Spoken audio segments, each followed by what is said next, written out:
June সপ্তম দফায় একেবারে শেষ দফায় এবার লোকসভা নির্বাচন অর্থাৎ লোকসভা নির্বাচন 2024-এর শেষ দফার ভোট অনুষ্ঠিত হতে চলেছে যেমনটা আমরা জানি। আর সেই সপ্তম দফার ভোটে কিন্তু গুরুত্বপূর্ণ 9টি লোকসভা কেন্দ্রে ভোট অনুষ্ঠিত হতে চলেছে। তার মধ্যে একটি গুরুত্বপূর্ণ লোকসভা কেন্দ্র সেটি হচ্ছে কলকাতা লোকসভা কেন্দ্রে, যার মধ্যে কলকাতা উত্তর কেন্দ্রের অন্তর্গত 7টি বিধানসভার মোট 1869টি বুথে শনিবার ভোট গ্রহণ হতে চলেছে।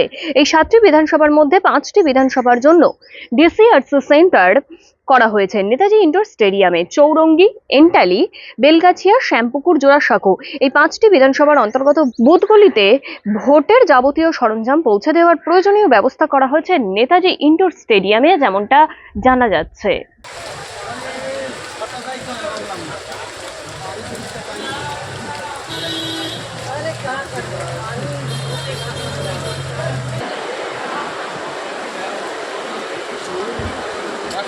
চৌরঙ্গি